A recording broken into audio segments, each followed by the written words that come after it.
नमस्कार दोस्तों, स्वागत है हमारे यूट्यूब चैनल में। फ्रेंड्स, आपके बिहार पुलिस एग्ज़ाम में जो आपका एक 14 मार्च को स्टार्ट होने वाली है और दूसरा है आपका 21 मार्च को। लमसम 3 मंथ बचे हैं आपके पास। कितने? 3 मंथ बचे हैं। इन 3 मंथ में आप अपने आप को इस टाइप से तैयार करें ताकि आपका कटअप के ऊपर नंबर हो जाए, जिससे आपका सिलेक्शन हो जाए, यानी फिजिकल के लिए। और आपके लिए हम लेके आए हैं यहाँ पे लमसम, ये प्लेटफॉर्म का है, यानी इसका रुक्मणी प्रकाशन का। लमसम इसमें 34 सेट दिया हुआ है। 34 सेट इसका ये वॉल्यूम फर्स्ट है। इसका सेकंड आ जाएगा तो इसको मैं तुरंत आपके पास लेके आ जाऊँगा। तो हम लोग यहाँ पे 34 इसको अगर कवर कर लें, और इसका जो भी मतलब इसका सेकंड पार्ट आएगा ये बुक का, तो इसका अगर दूसरा भी मान लीजिए उसमें 34 उसमें भी और दिया है, तो लमसम अगर हम 70 टेस्ट सीरीज अगर सॉल्व कर देते हैं तो आपका कोई भी ताकत आपको इसमें सिलेक्शन या फिर इसका कट ऑफ पार करने से रोक नहीं सकता है। बशर्ते आप इसका एक एक ऑप्शन का जो इसमें खंडसा आप इसका सही से समय को यूटिलाइज़ करें और एक एक ऑप्शन को समझें कि क्वेश्चन कहाँ से आता है, किस टाइप का क्वेश्चन आता है। क्योंकि आपका जो 2021 का परीक्षा पैटर्न है, इसमें बिल्कुल नया सिलेबस है ये। और इसमें जो टेस्ट सीरीज में दिया हुआ है बिल्कुल आपके नया पैटर्न पे ही दिया हुआ है सिलेबस, कि किस टाइप से क्वेश्चन आपसे पूछा जाएगा। तो आपका चलिए ज़्यादा समय ना हम लें और इसको हम स्टार्ट करते हैं। इसका पहला क्वेश्चन अगर हम देखें यहाँ पे, थोड़ा इसको जूम कर देते हैं। हाँ, अब ठीक है। संविधान सभा में संसदीय प्रणाली को राष्ट्रपति प्रणाली की तुलना में अधिक अहमियत दी गई है। प्रश्न है, संविधान सभा में संसदीय प्रणाली की तुलना में राष्ट्रपति प्रणाली की तुलना में अधिक अहमियत दी गई है, उसका क्या कारण है? क्या कारण हो जाएगा इसका? इसमें से यह सभी कारण है। पहला में दिया हुआ इसके संचालन का कुछ अनुभव था और सुस्थापित संस्थाओं को जारी रखने से अनेक लाभ थे, ये ठीक है। दूसरा है, संभवतया उन्हें ऐसी नियतकालिक कार्यपालिका पसंद थी जिसे हटाया न जा सके, ये भी कथन सही है। बहुवादी समाज तथा विविधताओं से भरपूर देश के सभी के हितों के अनुकूल थी, यानी ये तीनों कथन सही है। ऑप्शन नंबर डी इसका सही हो जाएगा।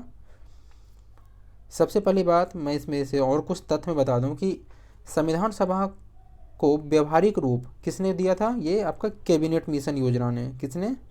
कैबिनेट मिशन योजना ने दिया था, जिसमें से कहा गया कि प्रत्येक 10 लाख की आबादी पर उसके लिए एक सदस्य निर्वाचित होगा, ठीक है।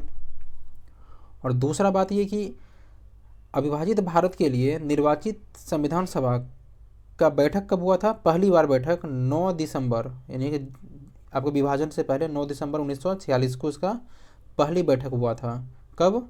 9 दिसंबर 1946 को। साथ साथ मैं एक बात और बता दूं कि संसदीय प्रणाली को, संविधान में संसदीय प्रणाली को कहाँ से लिया गया है? तो ये आपका ब्रिटेन से लिया गया है, ब्रिटेन के संविधान से। ऐसे क्वेश्चन आपसे पूछे जा सकते हैं, ये संसदीय प्रणाली कहाँ से लिया गया है, या फिर मौलिक अधिकार कहाँ से लिए गए हैं, नीति निर्देशक तत्व कहाँ से लिए गए हैं। तो आपको यहाँ पे संसदीय प्रणाली कहाँ से? ये आपका ब्रिटेन से। और संघात्मक शासन व्यवस्था कहाँ से लिए गए हैं? ये संघात्मक शासन व्यवस्था ये आपका कनाडा से। इतने सारे फैक्ट हुए, इसको आप ध्यान रखिएगा। नेक्स्ट क्वेश्चन, पाटलिपुत्र को किस शासक ने सर्वप्रथम अपनी राजधानी बनाया था? सबसे पहले पाटलिपुत्र को किस शासक ने सबसे पहले अपनी राजधानी बनाया था? तो ये आपका उदयीन।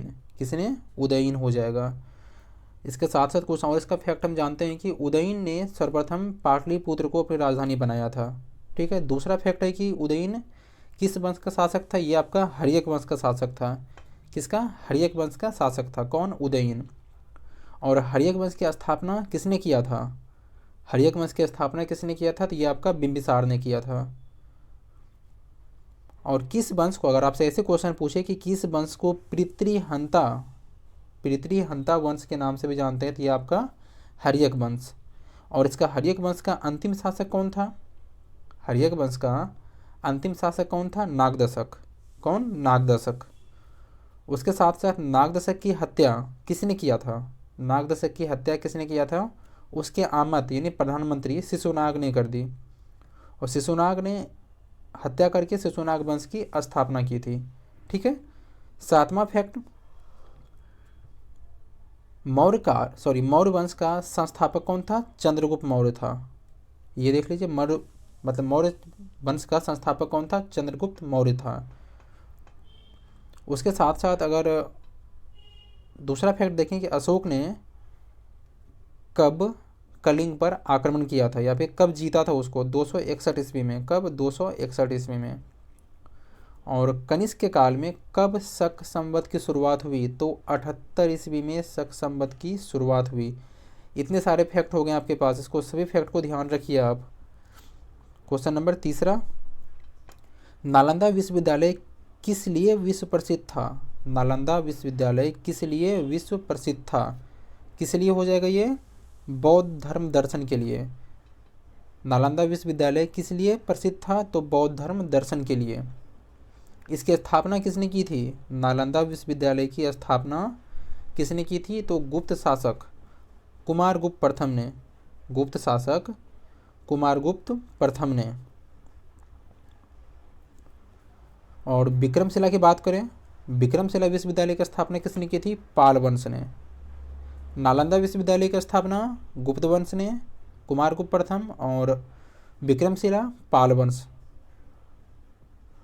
तो पाल वंश की राजधानी कहाँ पे थी? इसकी राजधानी मुंगेर थी। कहाँ पे? मुंगेर। नेक्स्ट क्वेश्चन, मुख्यमंत्री किसके लिए जिम्मेदार नहीं है? मुख्यमंत्री किसके लिए जिम्मेदार नहीं है? तो ये आपका राज्य की सुरक्षा, ऑप्शन नंबर सी, राज्य की सुरक्षा। मुख्यमंत्री राज्य की सुरक्षा के लिए जिम्मेदार नहीं है। अगर बात करें, अनुच्छेद 355 में दिया हुआ है, 355 में दिया हुआ है कि राज्य की सुरक्षा के लिए संघ सरकार उत्तरदायी होगा। कौन? संघ सरकार। राज्य की सुरक्षा के लिए कौन उत्तरदायी होगा? संघ सरकार। उसके साथ साथ 368 अनुच्छेद देख लें। अनुच्छेद 368 में क्या है? संविधान संशोधन से संबंधित है। 352 बताइए आप, 352 किससे है? ये आपका राष्ट्रीय आपात से, राष्ट्रीय आपातकाल से। और 356 आपका राष्ट्रपति शासन से। और 360 आपका वित्तीय आपातकाल से। इन सारे फैक्टरों को आप ध्यान रखिए, और ऐसे ही हम लोग प्रत्येक ऑप्शन में सारे फैक्ट को कवर करेंगे। क्वेश्चन नंबर 5, वित्तीय घाटे का तात्पर्य है। वित्तीय घाटे का क्या तात्पर्य है? ये आपका सभी मदों से प्राप्त आय खर्च से कम, ऑप्शन नंबर सी हो जाएगा। अगर हम लोग राजकोषीय घाटा देखें, मतलब राजकोषीय घाटा क्या होता है? तो राजकोषीय घाटा माइनस कुल आय और व्यय में अंतर को दर्शाता है। और राष्ट्रीय आय बराबर क्या होता है? राष्ट्रीय आय बराबर बाजार की कीमत पर शुद्ध राष्ट्रीय उत्पाद और अप्रत्यक्ष कर प्लस सब्सिडी। ठीक है, नेक्स्ट क्वेश्चन देखते हैं हम लोग। Question number 6, change the following sentence from active to passive voice. Active से पैसिव वॉइस में चेंज, इसमें कौन सा सेंटेंस है? तो ये आपका option number A, we are thought English by Mr Kumar, ये हो जाएगा इसका। अगला देखते हैं 7, choose the correct suffix to complete the word in the given sentence. इसमें से कौन सा करेक्ट है? The accident happened because A careless, क्या हो जाएगा इसमें? बिकॉज ए क्या होगा इसका? ऑप्शन नंबर बी, केयरनेस, 7 नंबर का बी हो जाएगा। Next question 8, choose the correct translation of the following sentence. We should not pollute the Ganga, इसका सही मीनिंग क्या हो जाएगा? ट्रांसलेट इसका हिंदी में, इसका होगा हम लोगों को गंगा को प्रदूषित नहीं करना चाहिए। हम लोगों को गंगा को प्रदूषित नहीं करना चाहिए, ऑप्शन नंबर बी।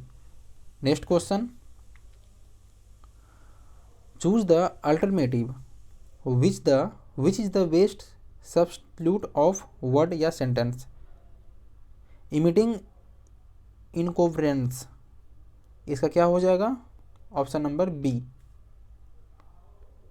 हैसल, परेशानी। क्वेश्चन नंबर 10 देख लें।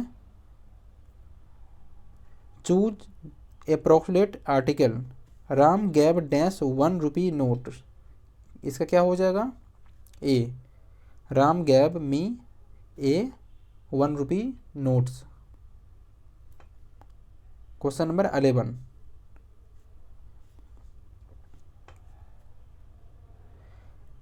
निम्नलिखित में से कौन सा मूल अधिकार भारतीय संविधान द्वारा नागरिकों को प्रदान नहीं किया गया है?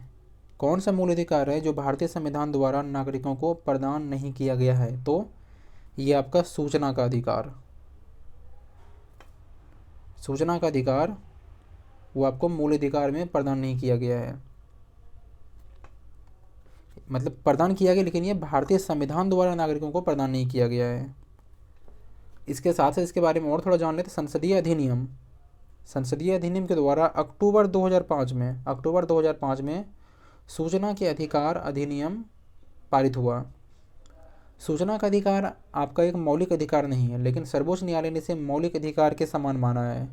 सूचना का जो अधिकार है यह आपका मौलिक अधिकार नहीं है, लेकिन सर्वोच्च न्यायालय ने इसे मौलिक के अधिकार के समान ही माना है।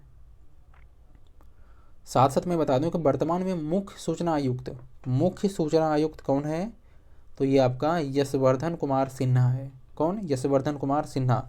अगर मूल अधिकार की बात करें तो ये आपका संविधान के भाग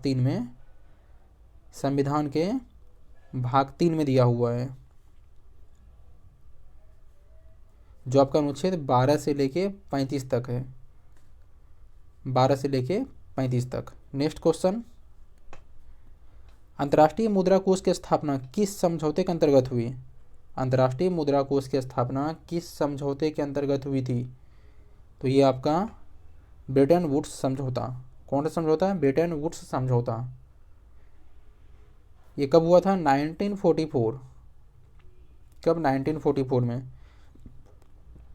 नेक्स्ट क्वेश्चन, भारत में झूम खेती के अंतर्गत भूमि का सर्वाधिक प्रतिशत किस राज्य में अधिक है? मतलब किस राज्य में सबसे ज़्यादा झूम खेती का प्रतिशत ज़्यादा है? किस राज्य में ज़्यादा हो जाएगा? ये आपका नागालैंड में। नागालैंड में सबसे ज़्यादा है।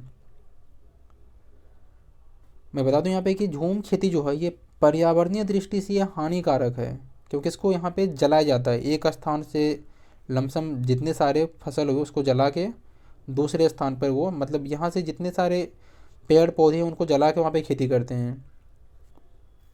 नेक्स्ट क्वेश्चन, बिहार सरकार ने किस वर्ष सरकारी नौकरियों में महिलाओं के लिए 35% आरक्षण का प्रावधान किया? बिहार सरकार ने किस वर्ष सरकारी नौकरियों में महिलाओं के लिए 35% आरक्षण का प्रावधान किया था? ये आपका किस वर्ष किया था? ये आपका 2016 में किया था। कब? 2016 में किया था। मैं इसके साथ साथ बिहार के कुछ और मैं फैक्ट बता दूं कि आपका बिहार की जनसंख्या घनत्व कितना है? बिहार की जनसंख्या घनत्व ये आपका 1106 प्रति वर्ग किलोमीटर है। और उसका वहाँ का लिंगानुपात कितना है? तो 918 है। कितना? 918। साक्षरता दर की बात करें तो 61.80। कितना? 61.80। नेक्स्ट क्वेश्चन, बिहार का सर्वोच्च साहित्य सम्मान से सम्मानित कौन है? बिहार का सर्वोच्च साहित्य से सम्मानित कौन है? कौन हो जाएगा ये? पनिष्कर नाथ रेणु। पनीश्वर नाथ रेणु। कौन? पनीश्वर नाथ रेणु। नेक्स्ट क्वेश्चन, प्रेमचंद्र का जन्म कहाँ हुआ था? प्रेमचंद्र का जन्म कहाँ हुआ था? क्वेश्चन नंबर 16, प्रेमचंद्र का जन्म कहाँ हुआ था? कहाँ और कब हुआ था?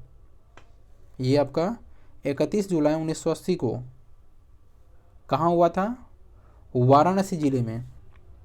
वाराणसी जिले के लेमही नामक गांव में। कहाँ पे? लेमही नामक गांव में। नेक्स्ट क्वेश्चन, अति सुधो सने की मार्ग है जहाँ नेको सायनाप बांक नहीं। उपरोक्त जो पंक्ति है किनकी युक्ति है? किनकी युक्ति है ये? तो ये आपका धनानंद की युक्ति है। क्वेश्चन नंबर 18, विष के दांत किसकी रचना है? किसकी हो जाएगा ये आपका? तो Nalin Bilochan Sharma, option number C. Next question, विडंबना का समानार्थक शब्द क्या है? विडंबना का समानार्थक शब्द क्या है? तो ये आपका उपहास हो जाएगा, option number B. Next question, Sarla से फल खाया जाता है का कृतवाच्य होगा? सरला से फल खाया जाता है का कृतवाच्य क्या होगा? ये आपका सरला फल खाती है, option number D. Question number 21, एक पूर्णतः प्रत्यास्थ टक्कर में क्या होता है? एक पूर्णतः प्रत्यास्थ टक्कर में क्या होता है? ये आपका संवेग एवं गति दोनों संरक्षित होता है। संवेग एवं गति दोनों संरक्षित रहता है। नेक्स्ट क्वेश्चन,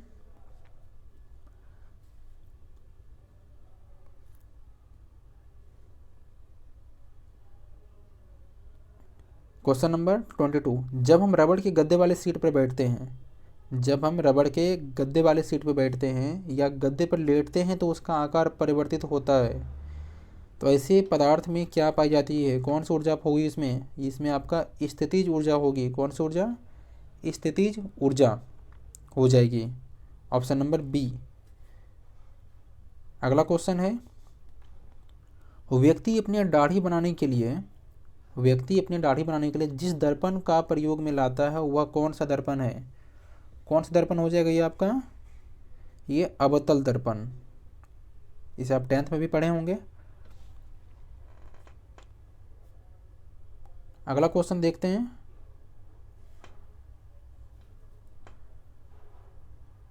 क्वेश्चन नंबर 24,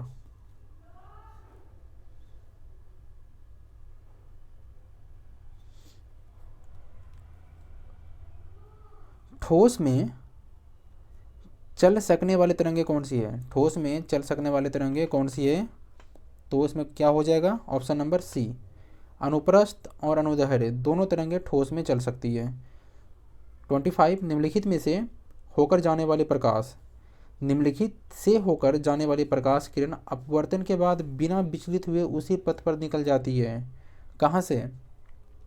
तो ये आपका प्रकाश केंद्र से, option number B.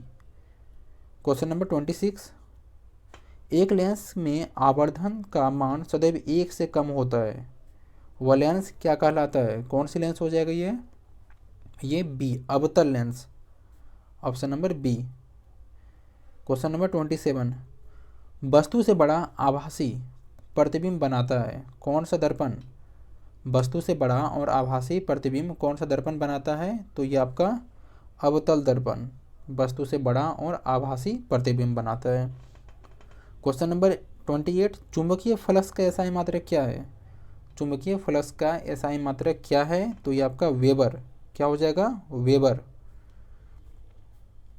Next question, born क्या है ये आपका क्षेत्रफल की इकाई। क्षेत्रफल की इकाई क्या कहलाता है? ये वॉर्न कहलाता है। वॉर्न के द्वारा क्या मापा जाता है? नाभिकीय क्षेत्रफल को मापा जाता है। नाभिकीय क्षेत्रफल को मापा जाता है।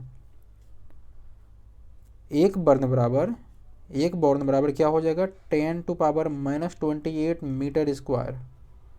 इसे आप ध्यान रखिएगा। अगला क्वेश्चन है, इस शून्य का मात्रक क्या होगा? इसका मात्रक क्या हो जाएगा? Farad metre, option number C. Next question, ये मैथ्स का है। एक आयत की लंबाई उसकी चौड़ाई से 24 सेंटीमीटर अधिक है। क्या है? 24 सेंटीमीटर अधिक है। यदि आयत का परिमाप 112 सेंटीमीटर है तो उसकी लंबाई क्या होगी? इसकी लंबाई क्या हो जाएगी? तो ये आपका 40 सेंटीमीटर हो जाएगी। कितना? 40 सेंटीमीटर। नेक्स्ट क्वेश्चन है 32, A plus cot minus cosec theta equal to 1 plus tan theta plus sec theta का मान कितना हो जाएगा? तो इसका मान कितना हो जाएगा? इसका मान 2 हो जाएगा, option number D. Next question, 20 हरी और 15 लाल गेंद, 20 हरी गेंद और 15 लाल गेंद एक बर्तन में डाली जाती है।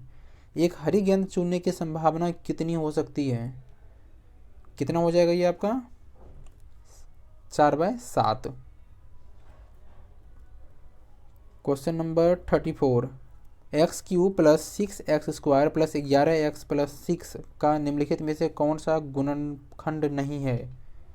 कौन सा नहीं है? तो इसमें a नहीं है, x+4 नहीं है। क्वेश्चन नंबर 35, यदि नंबर 3, 6, 7, x, 11, 15, 19, 25, 28 आरोही क्रम है तो उनकी मात्रा 15 है तो x का मान क्या होगा? x का मान क्या हो जाएगा? डी नंबर 16 हो जाएगा। क्वेश्चन नंबर 36, अगर z इक्वल टू √3 माइनस √5 तो z क्या हो जाएगा इसका value? Option number D 2√2। Next question, यदि f(x) equal to x² plus 1/x² minus 1 तो f साइन थीटा क्या हो जाएगा इसका? 37, option number B. Next question, बिंदु 4, 5 और -2 -1 का माध्य क्या होगा? इसका माध्य क्या हो जाएगा? सी 1 और 2। नेक्स्ट क्वेश्चन,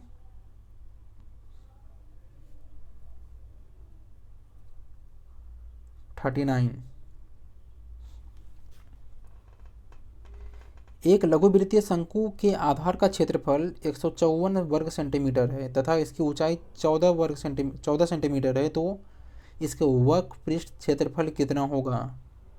कितना हो जाएगा ये आपका? Option number B. अगला क्वेश्चन है, लोहे के 3 घनों की भुजाएं, लोहे के 3 घनों की भुजाएं क्रमशः 6, 8 तथा 10 सेंटीमीटर है, तो इन घनों को पिघलाकर एक नया घन बनाया गया है। इन घन की भुजा की लंबाई कितनी हो जाएगी? क्वेश्चन नंबर 14, ये आपका 12 सेंटीमीटर हो जाएगी। नेक्स्ट क्वेश्चन, यहाँ पे आपका जीके जीएस है। कपास की पैदावार डैश में अच्छी होती है, किसमें कपास की पैदावार सबसे अच्छी होती है? काली मिट्टी। किसके लिए? कपास के लिए। इसकी जो उत्पादन होता है सबसे ज़्यादा कहाँ पे होता है? महाराष्ट्र में। काली मिट्टी कहाँ सबसे ज़्यादा पाई जाती है? महाराष्ट्र में, गुजरात इत्यादि राज्यों में पाई जाती है। काली मिट्टी को हम लोग रेंगूर मिट्टी भी कहते हैं। कौन सी मिट्टी कहते हैं? काली मिट्टी को रेंगूर मिट्टी भी कहते हैं। काली मिट्टी को कौन सी मिट्टी कहते हैं? रेंगूर मिट्टी भी कहते हैं। उसके साथ साथ काली मिट्टी के बारे में थोड़ा और देख लें हम लोग।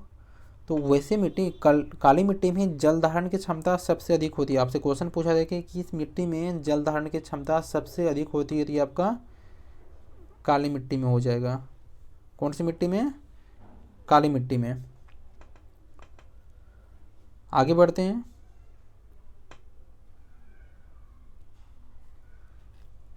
बांदीपुर वन्य जीव अभयारण्य डैश में स्थित है। बांदीपुर वन्य जीव अभयारण्य कहाँ पे स्थित है ये? तो ये आपका कर्नाटक में स्थित है। कहाँ पे? कर्नाटक में स्थित है बांदीपुर वन्यजीव अभयारण्य। इसकी स्थापना कब हुई थी? इसकी स्थापना आपका 1973 में हुई थी। कब? 1973 में हुई थी। और जिम कॉर्बेट नेशनल पार्क की स्थापना कब हुई थी? 1936 में हुई थी। कब? 1936 में। अगला क्वेश्चन है, समुद्र की गहराई किसके द्वारा मालूम की जा सकती है? समुद्र की गहराई किसके द्वारा मालूम की जा सकती है? ये आपका सोनार। सोनार एक यंत्र है, इससे मालूम करते हैं। और समुद्र की गहराई किससे मापते हैं हम लोग? समुद्र की गहराई आपका फाइदोमीटर। किससे? फाइदोमीटर से मापते हैं। अगला क्वेश्चन देखते हैं 44। भारत के निजी क्षेत्र में सबसे बड़ी विद्युत परियोजना कहाँ स्थित है? तो कहाँ हो जाएगा ये? दाभोल, महाराष्ट्र में। कहाँ पे? महाराष्ट्र में। Question number 45। पशु और पौधे की जाति में सबसे बड़ी विविधता कहाँ पाई जाती है? पशु और पौधे की जाति में सबसे बड़ी विविधता कहाँ पाई जाती है? तो ये आपका उष्णकटिबंधीय आर्द्र वनों में। कहाँ पे? उष्णकटिबंधीय आर्द्र वनों में पाई जाती है। यहाँ का मौसम कैसा होता है? उष्णकटिबंधीय आर्द्र वन का जो मौसम होता है यहाँ कैसा होता है? वैसा प्रदेश जहाँ का जो तापमान है वह 24 डिग्री से ज़्यादा होता है हमेशा, और वर्षा आपका 200 सेंटीमीटर से अधिक होती है। वहाँ जो वृक्ष की जो ऊंचाई होती है कितने? 50 मीटर से भी अधिक होती है। यह वन आपका कहाँ का मिलता है? एक महाराष्ट्र हो जाएगा, कर्नाटक में मिल जाएगा, केरल में, लक्षद्वीप में, पश्चिम बंगाल में। उष्णकटिबंधीय आर्द्र वनों में जो आपका वनस्पति होती है वो आपका रबर हो गया, महोगनी हो गया, नारियल, बांस इत्यादि। Next question 46। वायुमंडल के ऊपरी भाग में ओजोन परत हमारी रक्षा किससे करती है? किससे करती है ये? पराबैंगनी किरणों से। किससे? पराबैंगनी किरणों से वो हमारे रक्षा करती है। Next question 47। शुष्क सेल का एनोड किससे बना होता है? शुष्क सेल का एनोड किससे बना होता है? तो ये किससे हो? ग्रेफाइट से। किससे? ग्रेफाइट से। Question number 18। हाइड्रोजन बम का आविष्कार किसने किया? हाइड्रोजन बम का आविष्कार किसने किया? ये आपके एडवर्ड टेलर ने। किसने? एडवर्ड टेलर ने। Next question 49। मानव का सामान्य रक्तदाब कितना होता है? किसी भी मनुष्य का सामान्य ब्लड प्रेशर कितना होता है? तो ये आपका 120/80। कितना? 120/80। और ब्लड प्रेशर को मापने का यंत्र का नाम क्या है? स्फिग्मोमीटर। स्फिग्मोमीटर। कौन सा मीटर? स्फिग्मोमीटर। ठीक है। Next question. उपास्थि तथा हड्डियों के निर्माण और संपोषण में आवश्यक तत्व होता है। उपास्थि तथा हड्डियों के निर्माण और संपोषण में आवश्यक तत्व का नाम क्या है? कैल्शियम। क्या है? Calcium. Next question. Milk of magnesia एक निलंबन है किसका? मिल्क ऑफ मैग्नीशिया एक निलंबन है किसका है ये आपका मैग्नीशियम हाइड्रोक्साइड का। किसका? Magnesium hydroxide. इसका सूत्र क्या होता है? MgOH2। ठीक है। Next question. Plaster of Paris का रासायनिक नाम क्या है? प्लास्टर ऑफ पेरिस का रासायनिक नाम क्या है? तो आपके कैल्शियम सल्फेट हेमीहाइड्रेट। क्या है? Calcium sulphate hemihydrate. इसका सूत्र क्या होता है? CaSO4 2H2O, या दूसरा भी है CaSO4 हाफ H2O। ये सब ध्यान रखिए। Next question. स्टेनलेस स्टील किसकी एक मिश्र धातु है? स्टेनलेस स्टील किसकी एक मिश्र धातु है? क्या हो जाएगा ये? लोहा, क्रोमियम और कार्बन। क्या क्या? लोहा, दूसरा क्रोमियम और कार्बन। ये अगला क्वेश्चन की बढ़ते हैं। Question number 54। ये आपका 54।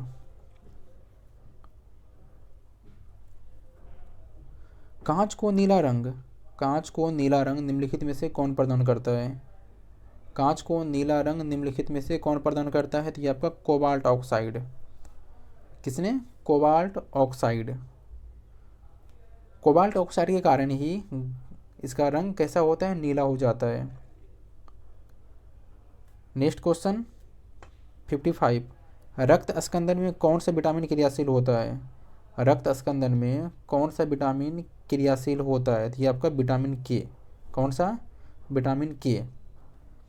अब रक्त जो कनिकाएं हैं वो दो चीज़ों से मिलकर बनी होती है, एक आरबीसी से, दूसरा डब्ल्यूबीसी से। आरबीसी क्या करता है, आरबीसी आपका शरीर में ऑक्सीजन प्राप्त होती है किससे, आरबीसी से। और डब्ल्यूबीसी क्या है, ये आपका जो प्रतिरोधक शक्ति है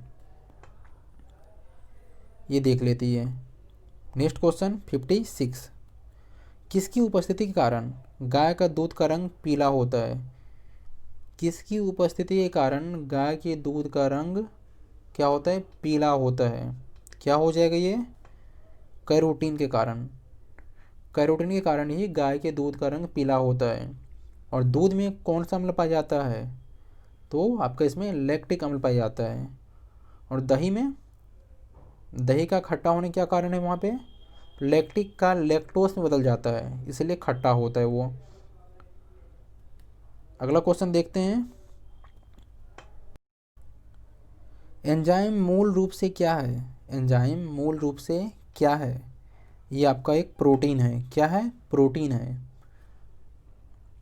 नेक्स्ट क्वेश्चन, कान की हड्डी कितनी होती है। कान की हड्डी की संख्या कितनी होती है, कितने हो जाएगा ये आपका, 6 हो जाएगा। कितना, 6 हड्डी। नेक्स्ट क्वेश्चन,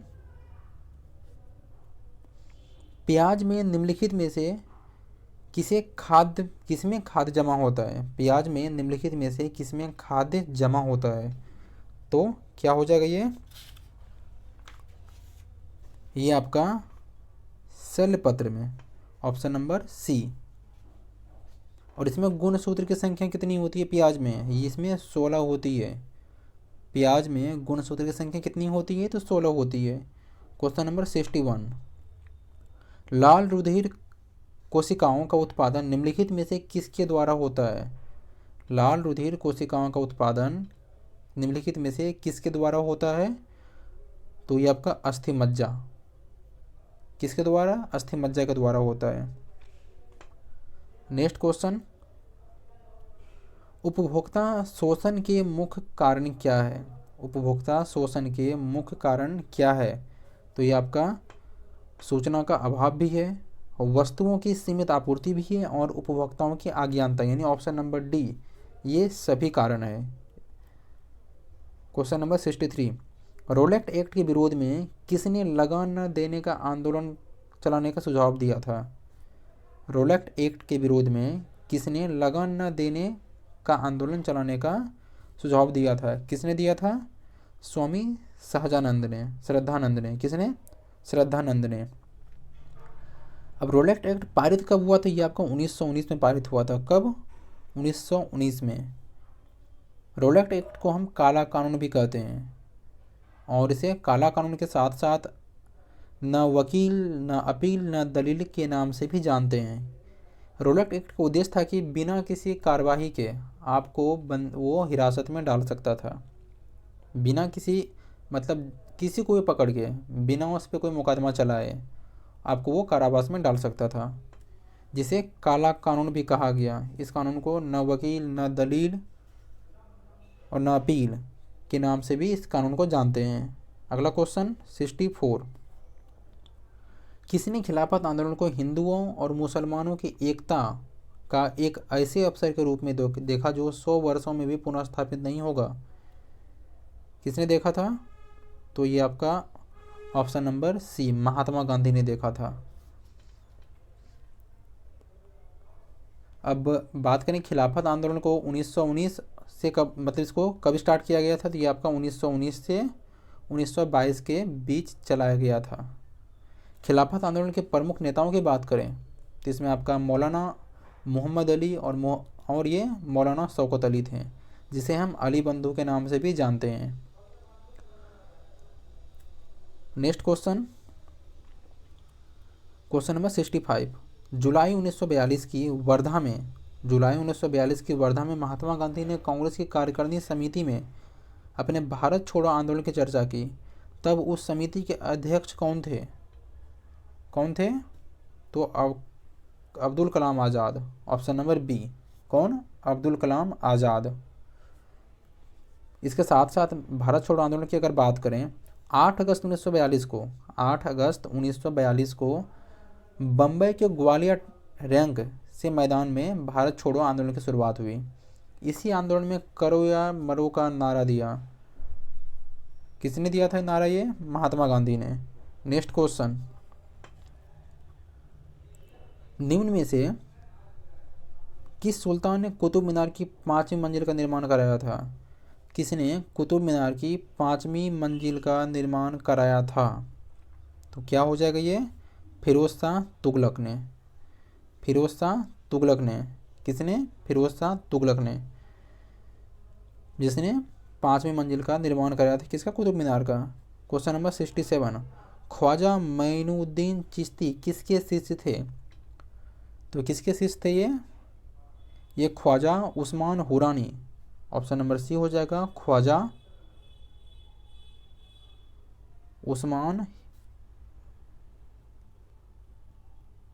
हुरानी के शिष्य थे।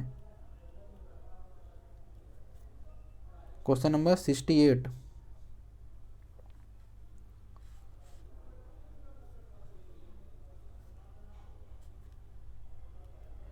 संयुक्त राज्य अमेरिका के किस राज्य में ब्लू ग्राम स्टेट कहा जाता है? किस राज्य को ब्लू ग्राम स्टेट कहा जाता है? संयुक्त राज्य अमेरिका के किस राज्य को ब्लू ग्राम स्टेट कहा जाता है? तो ये आपका कैटुंकी को ब्लू ग्राम स्टेट कहा जाता है। अब उत्तरी अमेरिका में आपका पेरी घास यानी शीतोष्ण मैदान, जो आपका शीतोष्ण घास है, ये आपका पेरी घास के मैदान पाए जाते हैं। कहाँ पे? उत्तरी अमेरिका में। और अर्जेंटीना में आपका पंपास, ये भी आपका शीतोष्ण घास के मैदान है। नेक्स्ट क्वेश्चन,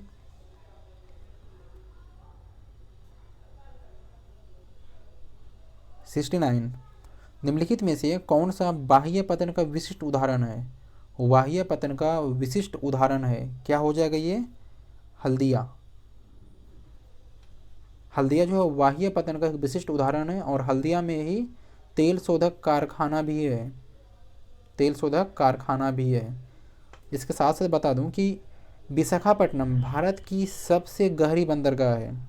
भारत की सबसे गहरी बंदरगाह कौन सी है? विशाखापट्टनम। ये सब ध्यान रखिएगा। नेक्स्ट क्वेश्चन, भारत का निम्नलिखित में से कौन सा क्षेत्र उच्च तीव्रता की भूकंपीय मेलखा में नहीं आता? कौन सा क्षेत्र है? कर्नाटक का पठार। यहाँ पे यदा कदा ही भूकंप आते हैं। और विश्व के सर्वाधिक भूकंप कहाँ आते हैं? तो विश्व के सर्वाधिक भूकंप आपका प्रशांत महासागर में आते हैं। प्रशांत महासागर में आते हैं। और विश्व के सबसे अधिक भूकंप जापान में आती है। कहाँ पे? जापान में आती है। और भूकंप को किससे मापते हैं हम लोग? इसको सिस्मोग्राफी में मापते हैं।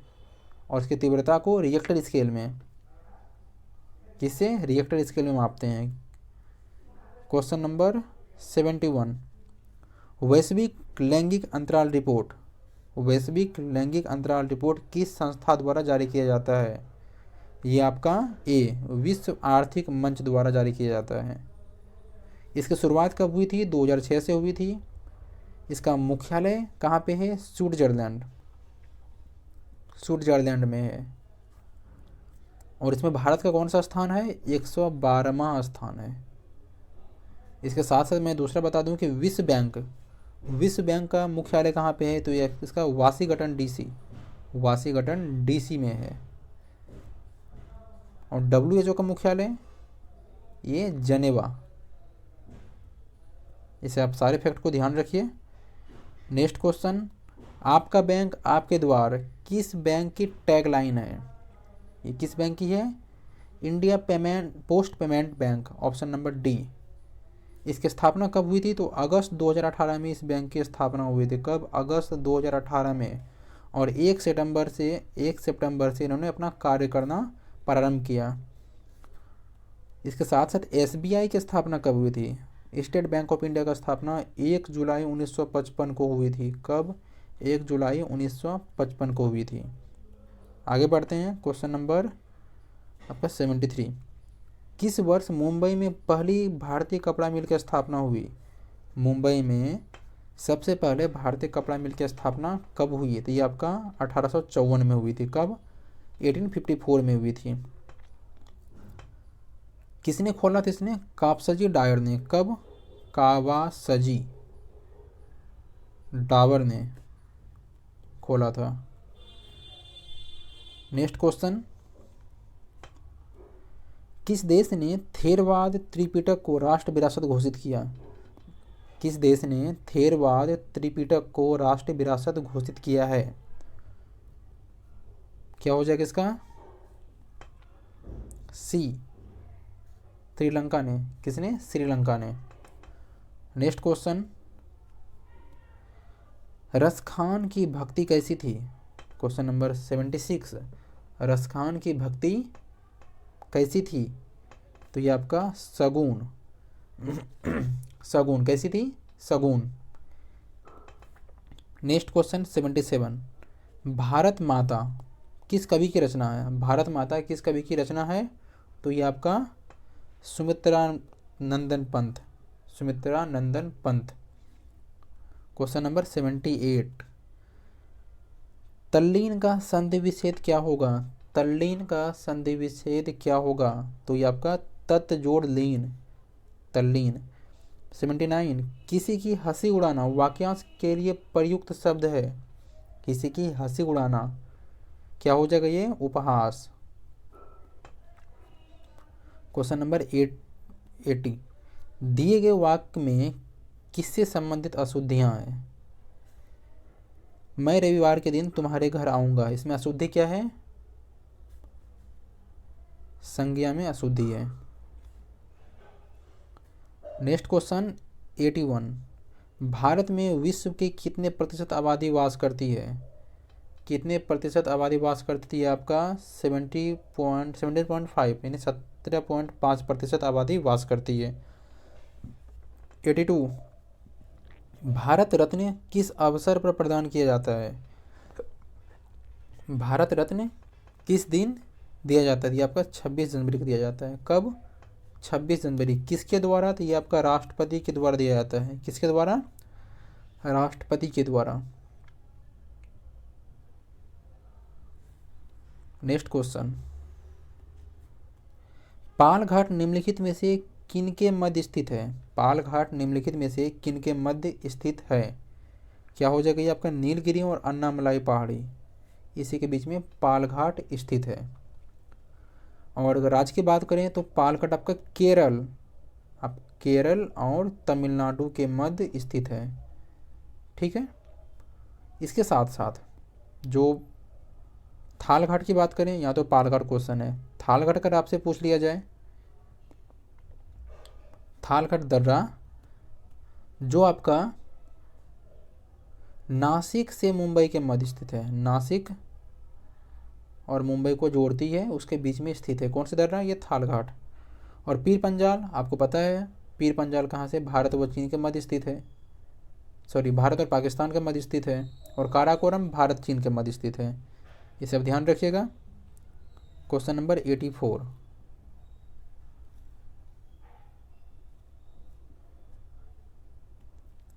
भारत के किस भाग में सर्वाधिक दैनिक तापांतर पाया जाता है? भारत के किस भाग में सबसे ज़्यादा दैनिक तापांतर पाया जाता है? ये आपका राजस्थान के जैसलमेर में। Option number D. 85, आम्र वर्षा संबंधित है। आम्र वर्षा किससे संबंधित है? तो बिहार एवं बंगाल में मार्च महीने में होने वाली वर्षा को आम्र वर्षा कहते हैं। इसी आम्र वर्षा को कर्नाटक में किस नाम से जानते हैं? तो कर्नाटक में आपका ये चेरी ब्लास्म कहते हैं।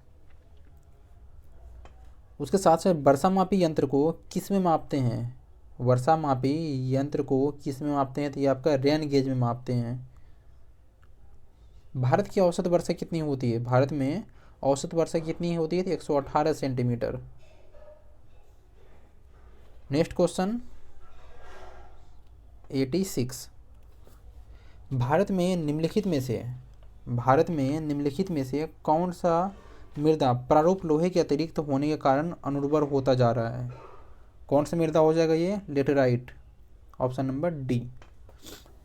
87, बहुउद्देशीय नदी घाटी परियोजनाओं को आधुनिक भारत के मंदिर किसने कहा? बहुउद्देशीय नदी घाटी परियोजनाओं को आधुनिक भारत के मंदिर किसने कहा? तो ये आपका जवाहरलाल नेहरू ने कहा था। किसने? जवाहरलाल नेहरू ने। नेक्स्ट क्वेश्चन, टाइटन किसका सबसे बड़ा उपग्रह है? टाइटन किसका सबसे बड़ा उपग्रह है? तो ये आपका शनि का हो जाएगा। किसका? शनि का। जिसकी शनि की जो उपग्रह की बात करें, इसकी टोटल उपग्रह कितनी है? 82। कितना? 82। शनि को हम लोग काला ग्रह भी कहते हैं। शनि को किस ग्रह के नाम से जानते हैं? ये आपका काला ग्रह के नाम से भी जानते हैं। नेक्स्ट क्वेश्चन, भारत में स्वतंत्रता के पश्चात प्रथम मंत्रिमंडल का कानून मंत्री कौन था? भारत में स्वतंत्रता के पश्चात प्रथम मंत्रिमंडल का कानून मंत्री कौन था? कौन था? ये आपका डॉक्टर भीमराव अंबेडकर। कौन? भीमराव अंबेडकर। नेक्स्ट क्वेश्चन, लोकसभा में राज्यवार सीटों का आवंटन। लोकसभा में राज्यवार सीटों का आवंटन 1971 की जनगणना पर आधारित है। यह निर्धारण किस वर्ष तक यथावत रहेगा? ये आपका 2026 तक एक समान रहेगा, इसमें कोई चेंज नहीं होगा। क्वेश्चन नंबर 91, निम्नलिखित धातुओं में उनकी अभिक्रियाशीलता के क्रम में व्यवस्थित कीजिए। तो ऑप्शन नंबर ए सोडियम, मैग्नीशियम, एल्युमिनियम और जिंक हो जाएगा। क्वेश्चन नंबर 92,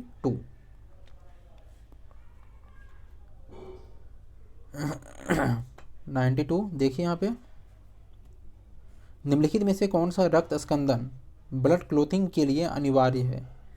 क्या हो जाएगा इसमें? Ca++। 93, प्रतिजन यानी एंटीजन एक ऐसा पदार्थ है जो क्या काम करता है? प्रतिरक्षी के निर्माण को बढ़ावा देता है। ऑप्शन नंबर सी, प्रतिरक्षी के निर्माण को बढ़ावा देता है। जीवन का आधारभूत 94, जीवन का आधारभूत पदार्थ माना जाता है। जीवन का आधारभूत पदार्थ माना जाता है किसे? जीव द्रव्य को। जीव द्रव्य को हम लोग जीवन का आधारभूत पदार्थ कहते हैं। 95, प्रकाश संश्लेषण की दर सबसे अधिक होती है। प्रकाश संश्लेषण की दर सबसे अधिक होती है किसमें? लाल रंग में। 96, choose the correct translation for the following sentence. तुमसे यह किसने कहा? इसका सही ट्रांसलेट क्या हो जाएगा? तुमसे यह किसने कहा? Who said this to you. Who said, कौन सा हो जाएगा ये? 96, who said this to you. Option number B. 97, choose a most suitable preposition. Diya is suffering dash fever. क्या हो जाएगा इसमें? 97, फ्रॉम। ऑप्शन नंबर ए हो जाएगा। Choose the indirect speech of the given sentence. He said where is my car. इस क्या हो जाएगा इसका? 98 का ये option number D. He inquired where my car. 99, choose the correct prefix to complete the word in the given sentence. Sentence है the book will give you dash present result. Option number A. 100, choose the correct form of the verb. Sentence है the protest was dash on the wall. क्या हो जाएगा इसका? B, हैंगेड। तो friends हम लोग यहाँ पे टोटल 100 क्वेश्चन देखें। कुछ मैथ्स का क्वेश्चन जो था उसको आप खुद से थोड़ा सॉल्व कर लीजिएगा, क्योंकि यहाँ पे उसका कैलकुलेशन करना थोड़ा ज़्यादा हो जाएगा, तो स्क्रीन पे आ नहीं पाएगा वो। इसको आप ढंग से कैलकुलेशन कर लीजिएगा। और मिलते हैं हम लोग अगले वीडियो में। साथ ही साथ इसका जो दूसरा सेट है वो आपके एग्ज़ाम की दृष्टि से बहुत ही महत्वपूर्ण है। दूसरा के इसमें से लमसम 33 जितने भी टेस्ट दिया हुआ है यह सभी महत्वपूर्ण हैं।